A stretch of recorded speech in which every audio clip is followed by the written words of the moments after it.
For all you guys that didn't know this, they got an off-season Hard Knocks that has just released their first episode a few days ago, showcasing the New York Giants and their front office and what they've done this offseason. And we all knew that there was a high chance that Saquon Barkley was not going to remain a Giant.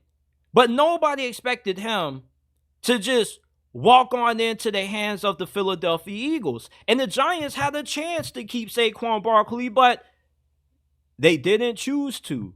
And a lot of us were asking why. Well, General Manager Joe Schoen and the first episode of Hard Knocks finally revealed the true reason why the Giants decided to say, you know what, Saquon, we're good without you. We don't need you. And that's because they said that they didn't pay Daniel Jones $40 million a year to hand the ball off to a $12 million a year running back.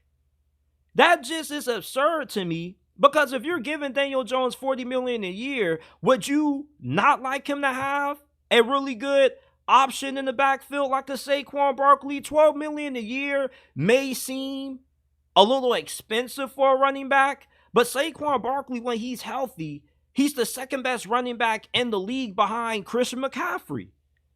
And that year that the Giants went to the playoffs and they made it to the divisional round, it wasn't because of Daniel Jones being good. It was mostly because that he played well within the structure of Brian Dable's offense. And at least you had Saquon Barkley, who was mainly the focal point of that offense. If you take Saquon Barkley off that Giants team that went to the playoffs a few years back, they would have not have had a winning record. You see, yes, the running back position is going out of style. It doesn't matter as much now to being a championship team as it used to do back in the 90s when the Cowboys were winning with Emmitt Smith and you had Terrell Davis going off with the Denver Broncos. But if you are a team that's already in position to win, like the 49ers or the Eagles, having a Saquon Barkley is nothing but an asset to you. And it makes you an even more scarier team than what you would be without him. The New York Giants, they still don't have a lot of proven playmakers on offense. This offense would have been better if they would have kept Saquon and continued to go the direction that they did in improving the offensive line. The dudes that they brought in, I don't think were worth allowing Saquon Barkley to walk out the door. Yeah, they made about 2 decent signings, but the offensive line overall still isn't good. You're still going to potentially be out there starting Evan Neal, who has more than shown us enough to tell us that he doesn't have what it takes to be a good offensive tackle in this league, yet you're still going to put him out there. And with you making these spicy remarks about Daniel Jones, you know, you didn't pay him $40 million a year to hand it on to a $12 million a year running back.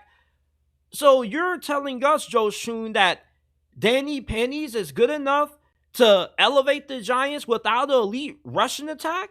Devin Singletary and Eric Gray are not going to give you the production that Saquon gave you on the ground. The key to winning in the NFL is that you need weapons around your quarterback. Daniel Jones is only as good as the pieces you have around him, and your offensive line slightly improved, it still might not be that good, and you just downgraded that running back. With how Joe Schoen and the dudes he was meeting with when they were discussing Saquon Barkley's future would have made you feel as if you could have been a general manager. Because the way they were talking, it's the same way me and you would be talking if we were discussing fantasy football. Should I keep this player? Should I cut him? Why do you think I should start him? That's exactly how those discussions sounded. And there weren't too many in this room who disagree with Joe Schoen's terrible thinking.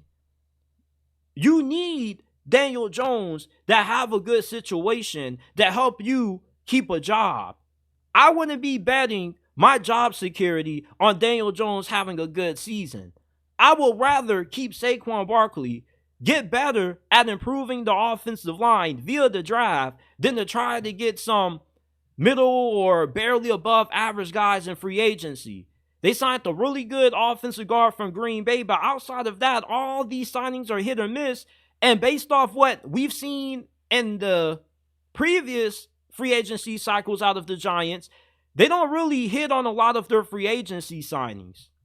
I don't think that Joe Schoen did himself any favors by allowing the cameras to follow him into his office and to allow this discussion of Saquon's future to take place, because this just sounds really sad and idiotic. Because you mean to tell me you really believe that Daniel Jones is good enough where he can win despite not having a great rushing attack?